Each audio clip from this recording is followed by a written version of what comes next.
relationships. And notice that we still consider these the virtues with 3 additional virtues. So if you're thinking in terms of 7 virtues that we traditionally have, I think in the United States, what are the other 3? Faith, hope, and charity. Yes? So you get temperance, courage, wisdom, faith, hope, and charity, and justice, right? So altogether we have 7 virtues.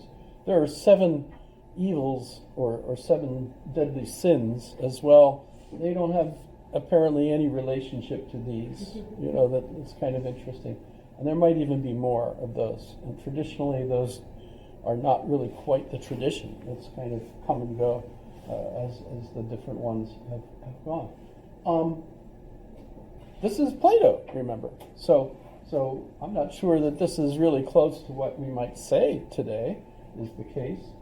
What do we think of in the situation in Tennessee where we've got 5 police officers beating a young man to death? What's justice in that situation? Can you imagine? What? I mean, so this doesn't really help us in trying to solve a current day situation like that. But this is the first opportunity for us to see these kinds of virtues framed. There's also the 3 graces, which are the womanly virtues. Those are the ones that are what women should do in order to have the perfect household. 3 graces. You familiar with them?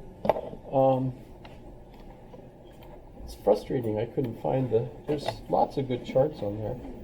The 3 graces. I think every sculptor has to have his own version of these. You can see it all through time, practically. Even up till today, we've got the 3 graces, usually depicted as 3 women dancing with one another, representing the graces that are associated with a perfect household. And it's kind of interesting that at the time of Christianity, you end up with the 3 graces being replaced by one person who's Mary, full of grace. Yes? So she has all the graces, all wrapped up into one. So that's kind of interesting. By the way, Socrates was supposed to have created a 3 graces statue, which was there at the Acropolis for about 500 years before it was destroyed at one point or another. Because that was actually his job, was a sculptor at the time. So, all right. So, one of the things that helps explain how Plato gets to this is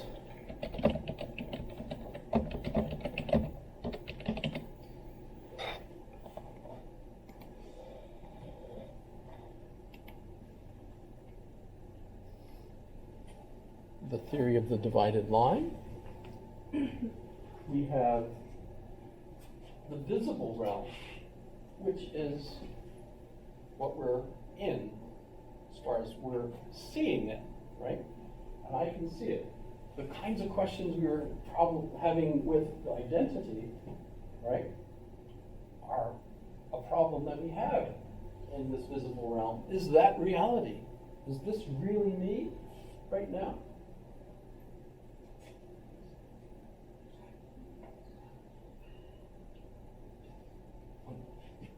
Would it be considered as subjective? Would I consider this a subjective opinion on his part? Certainly, today. What proof does he offer for this? None. Proof in that sense hasn't been invented yet. That's the next guy. Aristotle will critique the heck out of all of this. Remember, I pointed out when I was, confronted with philosophy, and my world was kind of like destroyed, by 2 snakes facing each other. had to build a new way of understanding things. And Plato was the first one, and I thought, wow, this is just so tremendous. So I'm reading through all this stuff, and yes, Socrates. I was like, just, all the, yes, Socrates, absolutely Socrates.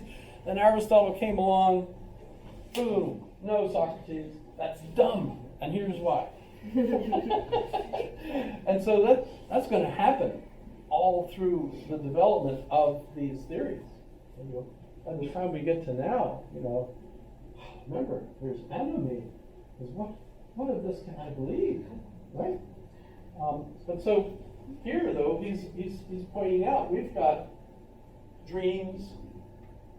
I had a dream the other night, not last night, but the night before. I dreamt that for some reason I packed up my whole house and moved to Philadelphia to teach at the University of Pennsylvania or something, right? And so I was outside moving into a row home that I had bought, which was really cheap for some reason. And I got there, it was supposed to be vacant. Turned out there were 20 people living in there. And I'm trying to move in, and meanwhile, the van with all my boxes, the people are coming along and say, oh, I'll have this. And basically it's a party for the whole neighborhood because everybody's basically unloading my van. But the boxes aren't going into the house, they're going whatever. Plus I lose my dog. My dog got loose, and so I'm like looking for the dog. This was a bad dream. That was a nightmare. I woke up and Donna said, are you okay? I said, yeah, I'm just going to the bathroom. I lied to her. I didn't tell her about my bad dream. But was it real? No, not real. Is this real? Yes. How do you know? No. As far as Plato is concerned, this is mere imitation of the ideal world, like math. Math is real. All of this stuff. By the way, most math people tend to be Platonists. I didn't treat you. I'll quit at this point. Remember the quiz question? Yes? Yes. Do you have it sold? If so, what is it? Okay. Any other questions for me? Are you guys having fun? Yes. Yes. Some of the workers, is that one really like the comments like stereotypes like Absolutely. You'll see that so much of our intellectual history is based on this stuff with modifications, and it's still embedded in our view that there are these different types of people. And there's more. Notice there's more of these than these, and more of these than these. So you. Yeah, just a little subjective. Like I'm It's absolutely subjective. the biggest philosopher. I'm back.